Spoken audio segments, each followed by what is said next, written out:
kita benar, tapi teman kita bilang enggak. Kita mengatakan benar, bos dibilang enggak. Bos bilang benar, karyawan bilang enggak. Padahal dua-duanya melihat barang yang sama, produk yang sama, tetapi berantem. Kalau dua-duanya benar, kenapa orang yang merasa dua-duanya benar? Dua orang benar dua-duanya, tapi berantem. Kan lucu. Ya. Kenyataannya bahwa kita selalu berbeda. Berbeda sudut pandang. Sehingga kita melihat segala sesuatu, menilai, berpikir, tentu berbeda dengan orang lain. Inilah yang menyebabkan bagaimana kita konflik. Nah, kalau kita bisa melihat dari sudut pandang yang lebih luas. Sekarang kita lihat, Hendra. Ya. Bentuknya tadi ini. Oke? Nah, saya agak jauh bentuknya. Tapi sekarang Hendra, coba geser posisinya. Geser posisinya, ya. Begitu geser posisinya, pelan-pelan, pelan-pelan, pelan-pelan. Ya. Pak Hendra bergeser. Ada lurusnya juga. Betul ya? Demikian juga Pak Ali yang tadi melihat lurus. Ya. Pak Ali pelan-pelan bergeser ke samping, maka Pak Ali pelan-pelan akan melihat, ternyata ada kotaknya juga. Ya kan? Berarti dua-duanya merasa sudah benar nih. Sekarang masalahnya, ya siapa yang mau pindah? Siapa yang mau ngalah? Pak Indra mau nggak pindah untuk melihat dari sudut pandang Pak Ali? Enak aja. Kenapa gue yang mesti ngalah? Enggak. Pak Ali, mau nggak ngalah? Enggak. Enak aja, kenapa gue? Gue bener kok. Nah, sudah tahu nih, dua-duanya memandang dari sudut pandang yang berbeda, tetapi belum tentu loh orang mau mengalah. Belum tentu orang mau berpindah melihat dari sudut pandang orang lain. Belum tentu. Kenapa? Karena ego, karena harga diri. Karena tidak mampu mengalah, sehingga seseorang akan terjebak ke dalam pandangan kebenaran dia sendiri. Jadi, seseorang tidak bisa melihat kebenaran, ya, dan hanya tahu pembenaran, ya, kebenaran dengan pembenaran berbeda ya.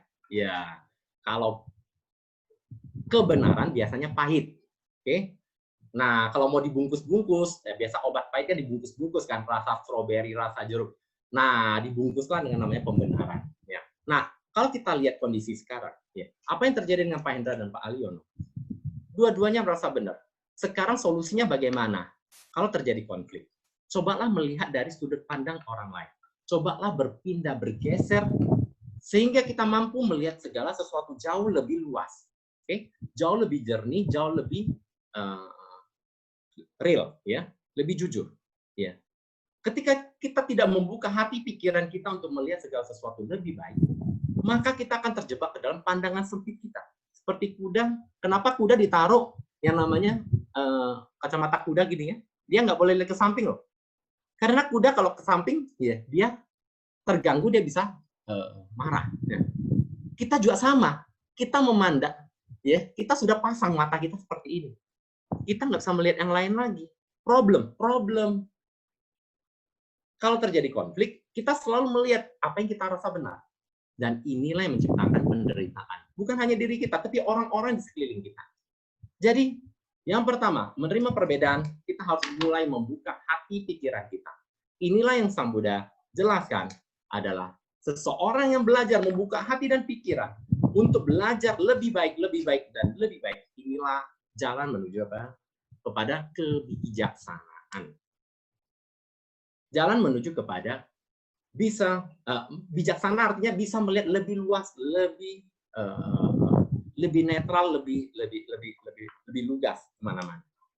Yang terjadi kita biasanya bijak sini yang benar nih, pokoknya sini nih, tidak mau dari sana. Oke? Clear ya? Yang pertama ya, ini baru yang pertama, ini mau sampai jam berapa ini ya? Masih banyak ya, tapi nggak apa-apa ya. Artinya untuk bisa belajar ya mungkin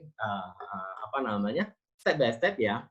Untuk yang pertama, menerima yang namanya perbedaan tidak mudah, tapi bisa.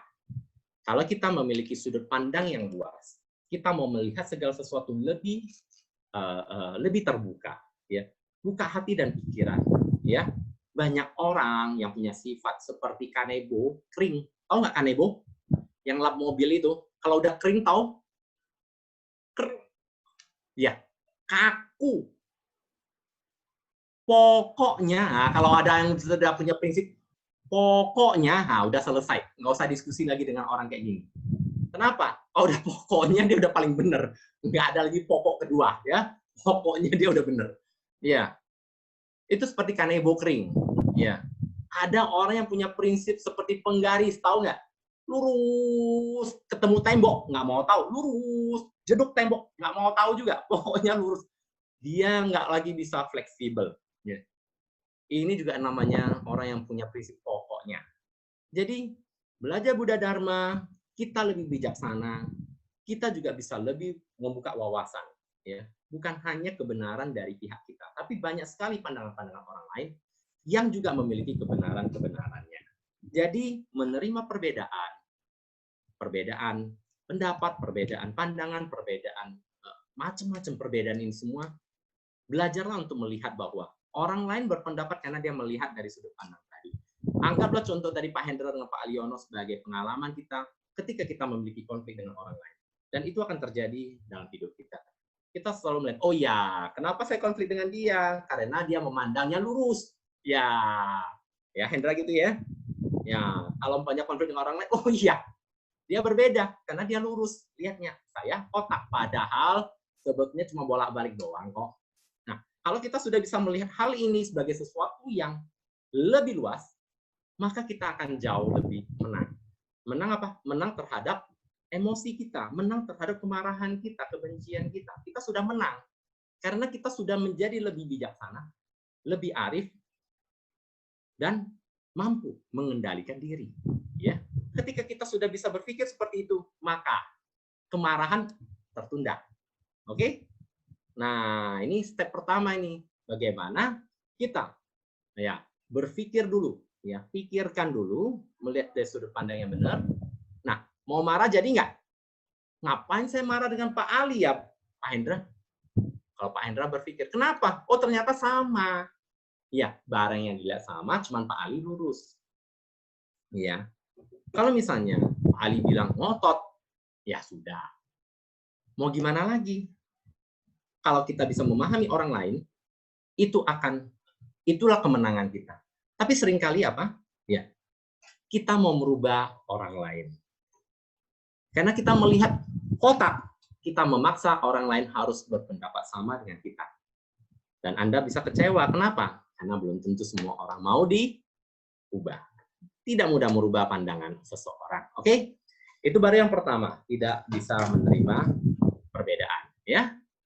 Yang kedua, tidak bisa menerima. Kenyataan kedua apa? Ketidaksempurnaan. Ya. Apalagi kita sebagai pemimpin, apalagi sebagai bos. Ya. Kadang-kadang kita bilang, aduh, kamu kerja. Saya saja bisa. Kok kamu nggak bisa? Sering kita dengar seperti itu? Ya. Saya bisa loh. Kenapa kamu nggak bisa? Dan kita marah. Ketika kita melihat seseorang yang tidak sempurna, kita maunya dia sempurna. Baru kita tidak marah. Kenyataannya bisa nggak? Tidak bisa. Kenyataannya adalah tidak semua orang yang sempurna. Tidak ada orang yang sempurna. Ya. Ketika kita bisa mimpin perusahaan, ya, bisa masak nggak? Belum tentu kita bisa masak. Belum tentu kita bisa yang lain. Bisa menggambar? Belum tentu. Nah, setiap orang memiliki kemampuannya. Setiap orang memiliki kecerdasannya. Setiap orang memiliki keahliannya. Menyamaratakan orang lain dengan diri kita. Dan berharap semua orang bisa. Sesuai dengan apa yang saya pikirkan, kita akan kecewa. Karena kita sendiri tidak sempurna. Keinginan kita untuk mendapatkan kesempurnaan membuat kita marah ketika kita tidak mendapatkannya. Jadi ketidakpuasan inilah sumber kemarahan kita. Ketidakpuasan ini ketika kita melihat dari perbedaan. Yang kedua, ketidaksempurnaan. saya pembersih, saya sudah lap semua rumah. Tiba-tiba ada kotoran. Aduh, ini siapa yang bikin kotor? Marah kita, ya. Padahal ketika kita ambil lap sebentar selesai. Tapi tidak bisa. Kenapa? Karena ini sudah tidak sempurna. Ya, ini sesuatu yang membuat saya jengkel. Sama seperti ini, ya. Ini, ya, saya boleh ketemu ini di Jayapura, ya. Ya, ada orang baru, saya akan ini. Ya, boleh di Jayapura buka soundnya. Buka sound. Kita interaksi seperti ini, ya. Oke, ya, no problem. Jadi suasana kita walaupun nggak ketemu muka, ya paling tidak kita ketemu di suara seperti ini kan, oke, ya. Namo Buddhaya, Romo. Namo Buddhaya, Wijayapura. Namanya Willy, Awi. Romo. Willy. Willy. Oh, Willy. Saya ganti ya. Ya. Iya. Salam kenal, Pak Willy. Salam kenal, Namo Buddhaya. Tentang ketidaksempurnaan. Nah, sekarang lihat, Pak Willy, bagus ya sih kertasnya nih? Cakep ya? Bagus sekali. Bagus sekali, warna putih, keren ya. Putih bersih. Sekarang, Pak Willy, bagus nggak? Bagus. Gambarnya bagus. Bentar. Tunggu dulu. Ada tompel nih. Ada coretan. Masih bagus nggak? Masih bagus, Pak. Masih bagus ya? Wah, coret lebih jelek lagi. Tetap bagus, Pak. Waduh, ini betul-betul nih ya. Semua bagus. Jadi kalau ke Pak Willy, gampang. Kasih makan apa aja semua enak. Ya, kasih apapun enak. Semua bagus. Bener tuh. Pak Willy udah bener nih. Hebat nih. Keren. Cuma saya salah nanya orang ya. Pak Willy. Semua harus bagus, Romo. Oh, semua harus bagus. Ya sudahlah, saya gantian tanya orang lain. Oke. Tapi biasanya, ya Pak Willy, biasanya ya, kalau orang melihat tadi kertasnya, sebelumnya kertasnya seperti ini, mulus, cantik, indah ya, oke? Nah, kira-kira setelah jadi seperti ini, ya, ada tempelan kayak gini, masih bagus? Udah ternoda. Sudah tidak. Ya, sudah ternoda, udah kotor. Pak Willy baru ngomong. Mesti dikencengin, dideketin ke layar. Nah, baru Pak Willy kelihatan. Jelek, Pak. Udah nggak bagus ya, Pak ya? Iya, kertasnya sudah kotor. Sudah ada coretan. Sudah tidak sempurna ya? Betul, Pak. Nah, apa yang terjadi ketika kita melihat kertas kotor ini? Nyaman nggak? Ya, tidak nyaman. Tidak nyaman. Demikian juga kita. Ketika melihat yang namanya kesempurnaan, ya, yang tadi, oh indah bagus. Kita maunya seperti ini terus. Tapi ketika kita bertemu dengan kondisi, kenyataannya adalah ini, kita kecewa, betul? Ya. Dan kabar baiknya, Bapak Ibu tiap hari akan ketemu si tompel ini. Setuju? Ya, betul. Tangga yang menjengkelkan, karyawan yang menjengkelkan, bos yang suka marah, pembeli yang macam-macam. Si tompel tiap hari datang. Iya. Datang tak diundang, pergi tak diantar. Emang kayak jalangkung. Iya. Setiap saat datang. Saya hari ini ya bergembira, saya tidak mau marah-marah. Si tompel datang. Ngomelin, Pak Wi gimana ya? Kamu ya, tadi pagi udah meditasi 7 jam, buyar semua. Meditasi cinta kasih 7 jam. Ya, hanya dalam waktu 7 detik selesai semua. Ya, cinta kasihnya nanti lagi baru dilanjutkan. Udah marah. Kenapa? Karena kita bertemu dengan ketidaksempurnaan. Kita maunya semua sempurna. Inilah yang terjadi dalam hidup kita. Kita bertemu dengan begitu banyak tompel, banyak yang ini kotoran. Dan inilah yang membuat batin kita ternoda, yang namanya kilesa. Ya. Muncul kebencian. Oke, sekarang kita lihat ya. Kita lihat. Bapak Ibu lihat. Ya, Willy. Pak Willy, lihat. Ya. Kertas ini, apa yang pertama kali Pak Willy lihat? Pertama kali langsung lihat, apa? Oke, saya naikin. Pak Willy, apa yang pertama kali terlihat? Ada lingkaran seperti coretan-coretan bulat. Ya. Sip. Begitu kita melihat kertas tadi, ya. Pak Hendra, nah buka Pak Hendra soalnya. Asik nih Pak Hendra senyum-senyum soalnya. Nah, Pak Hendra, lihat apa yang terlihat pertama kali? Si tompel bukan? Lingkaran hitamnya. Lingkaran hitam. Itulah bagaimana pikiran kita bekerja. Ya. Kertasnya besar, sebesar ini, ya. Yang masih putih bersih, kelihatan nggak? Kelihatan? Kalau saya sudah tanya baru lihat. Tapi kalau sekilas saya lewatin, ya, dalam pikiran ada nggak tersisa kertas putih? Nggak ada. Yang ada apa? Kotornya. Tompel doang. Yang ada sih coretan doang. Kertasnya, ya. Pak Wi. Nah, Pak Willy. Ada seorang teman. Ya. Misalnya, oke, kita Pak Hendra deh ya. Nah, pinjam namanya Pak Hendra ya. Soalnya Pak Hendra gampang disebutkan. Ada di mana-mana ya. Namanya tersebar di mana-mana. Dari Sabang sampai Merauke. Ya. Pak Hendra di Jayapura juga ya. Oh, di Merauke. Oh, di Merauke ya. Makanya saya bilang dari Sabang sampai Merauke Pak Hendra itu ada ya. Eksis di mana-mana. Jadi benar kalau namanya Pak Hendra ya. Nah, jadi kalau sampai ke Sabang ada yang manggil Pak Hendra, ada juga lengkap ya. Oke. Pak Will, ya Pak Willy ya. Ada seorang teman yang namanya Pak Hendra dari kecil menjadi sahabat baik banget ya. Selalu menjaga, melindungi, jujur dan seterusnya. Semua menjadi sahabat baik Pak Willy. Ya, namanya Hendra ya. Pak Will, kemarin si Pak Hendra ternyata berbohong tentang Pak Willy. Ya. Dia membohongi Pak Willy. Oke.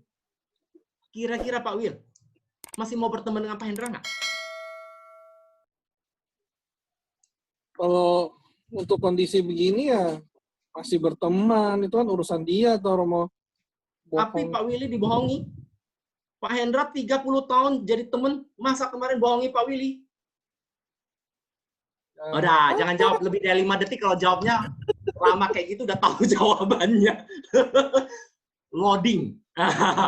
Mikir gitu kayak kalau di komputer muter gitu ya. Wifi-nya kurang. Kita kan mikir 30 tahun itu kan ada baiknya. Selama 30 tahun salahnya cuma sekali, ya nggak apa-apa lah. Kira-kira besok masih percaya dengan Pak Hendra nggak? Masih, teman lah udah lama. Iya. Terus kalau besok masih bohongin lagi gimana? Ya urusan dia sih, Romo. Mulai bingung. Iya. 30 tahun kebaikan yang dilakukan Pak Hendra seperti kertas ini. Putih bersih. Ya. Tiba-tiba. Jangankan sebesar itu. Oke.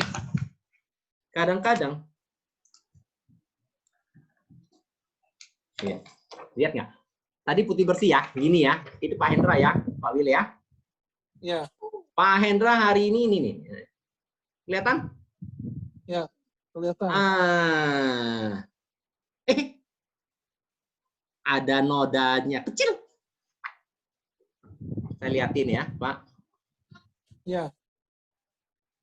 Yang terbayang di pikiran apa? Ada noda kecil. Ada noda kecil. Udah dibikin kecil banget, masih kelihatan nodanya tuh. Ya. Kertasnya kelihatan. Ketika orang berbuat baik kepada kita, kita anggap itu biasa. Sudah sewajarnya, sudah seharusnya ditemukan.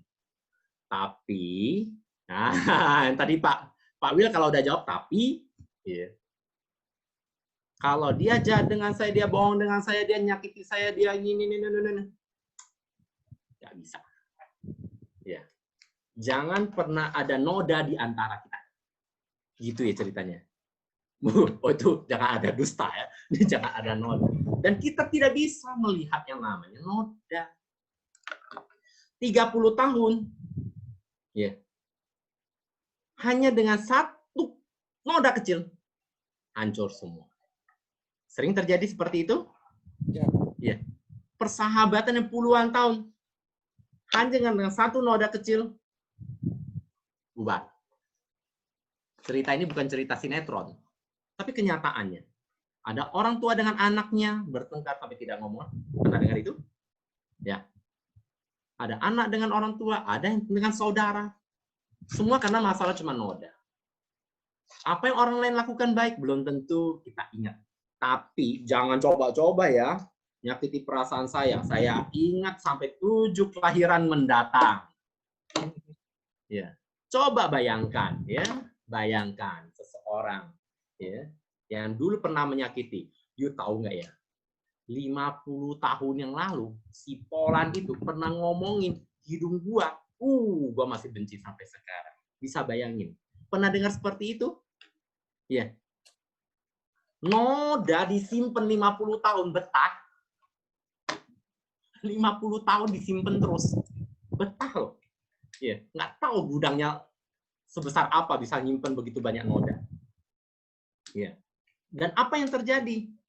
Ketika kita menyimpan begitu banyak noda, setiap kali noda ini muncul ke permukaan, yang muncul adalah rasa jengkel, rasa marah, rasa benci. Ya. Si Polan yang 50 tahun yang lalu ngomongin kita, nggak tahu masih hidup nggak? Mungkin sudah nggak ada. Orangnya aja sudah nggak ada.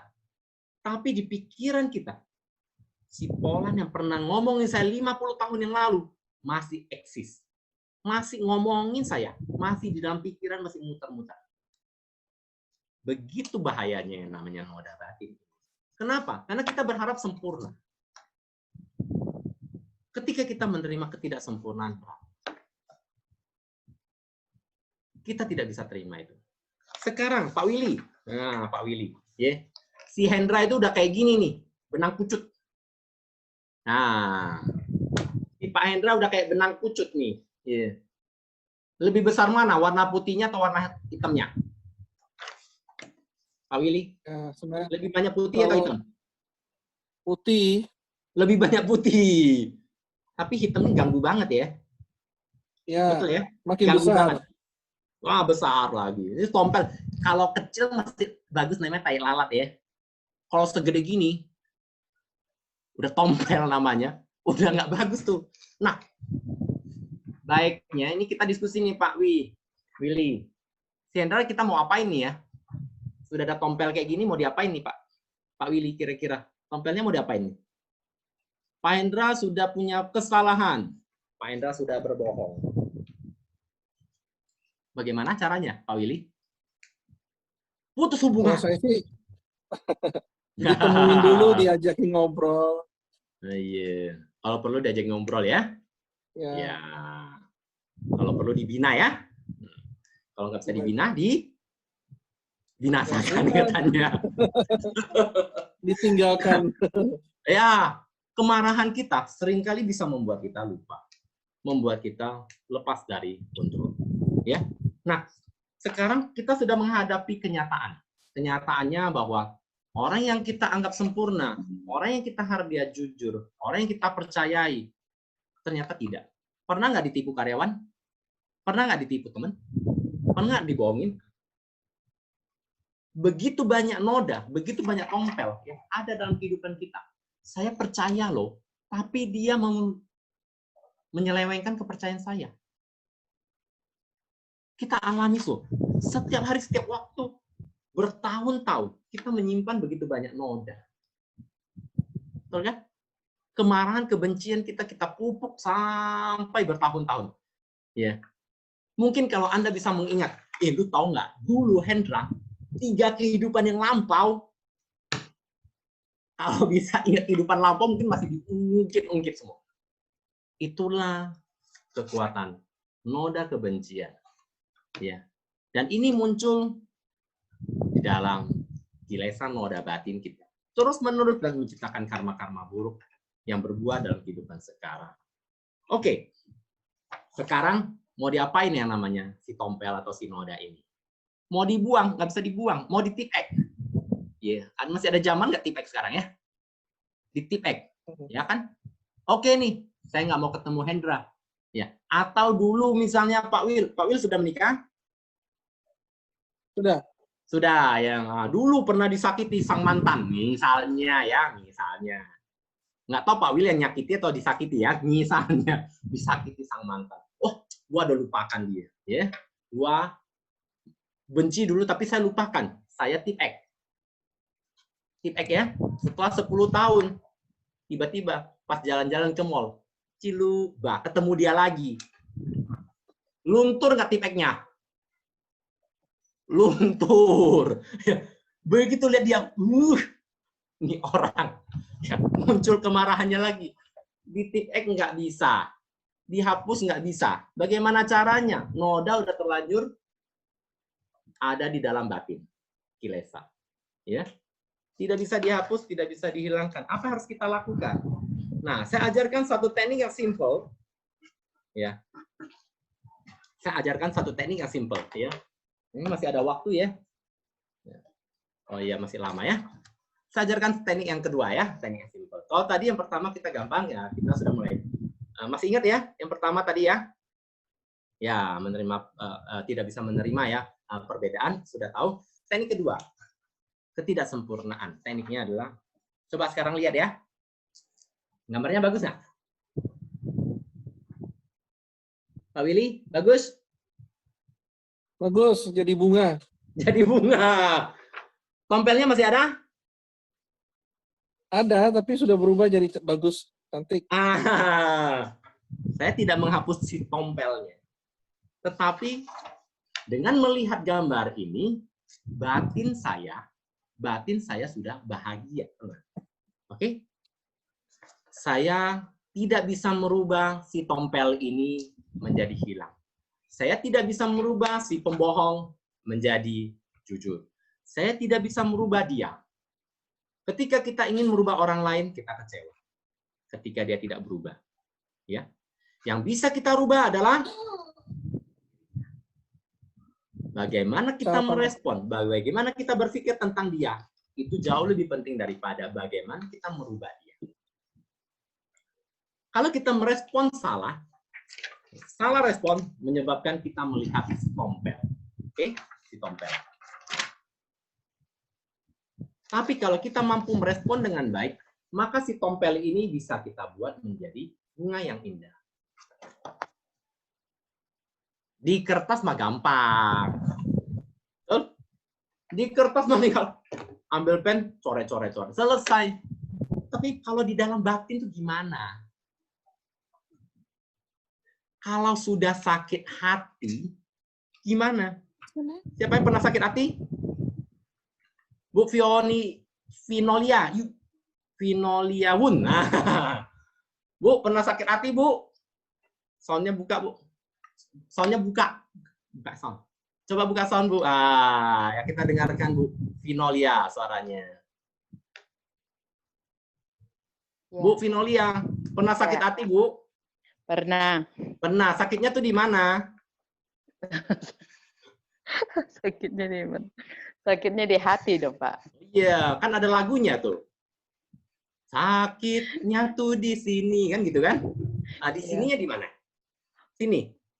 Sini. Oh, sini sakit, semua sakit. Itu namanya di sana sini ya. Sakit hati itu susah. Ya, sakitnya tuh di sana sini. Nah, kalau sudah sakit hati, kira-kira apa yang kita lakukan supaya kita bisa sembuh dari sakit hati? Kita sakit hati kenapa? Karena kita melihat noda. Sesuatu yang tidak menyenangkan dalam batin kita. Menyakiti perasaan kita. Kita kecewa, kita marah, kita sedih. Sakit hati. Sekarang coba lihat ya, Bu Vinolia. Kira-kira ini bagus nggak? Bagus. Jadi bagus. Bunga. Tompelnya masih ada? Masih. Sakitnya masih ada? Sakit hatinya? Sebetulnya masih ada. Kita tidak bisa balik ke masa lampau, memperbaiki sakit hati masa lampau. Tidak, betul? Kita nggak bisa balik lagi ke 1 jam yang lalu ketika kertasnya masih bagus, yang belum ada tompelnya, belum ada nodanya. Kita balik ke masa lampau bisa nggak? Nggak bisa. Tidak bisa. Kenyataannya adalah sudah ada tompelnya. Sekarang kita mau apakan tompelnya? Itu saja. Ya. Kalau kita salah mengolah, salah melihat si tompel ini, maka kita akan sedih. Dan sakitnya tuh di sini. Tapi kalau kita mampu mengolah tompel ini menjadi bunga yang indah, maka kita akan bahagia lagi. Bagaimana caranya? Oh, tadi di kertas mah tinggal coret-coret gampang. Ya. Tapi kalau dalam kenyataan di dalam batin kita, apa yang harus kita lakukan? Kita harus berlatih. Nah, inilah ajaran Buddha, Dhamma. Saya terus terang sering katakan kepada teman-teman ya, kita belajar Dharma bukan seperti adalah kita belajar kehidupan. Kita menemukan rumus untuk memecahkan persoalan kehidupan. Ya. Tanpa rumus yang tepat, maka persoalan tidak bisa terpecahkan. Kita seringkali coba, gagal. Tapi kalau kita ketemu satu rumusnya yang tepat, selesai itu masalah. Betul ya? Nah, Buddha mengajarkan rumus. Makanya Buddha guru. Guru mengajarkan rumus. Menarik bagaimana Buddha mengajarkan rumus ini kepada kita. Oke? Nah, sekarang apa yang harus kita lakukan ketika kita menghadapi si tompel ini? Caranya simple. Cobalah melihat kebaikan orang lain. Sekecil apapun kebaikan dia, cobalah, lihatlah kebaikannya.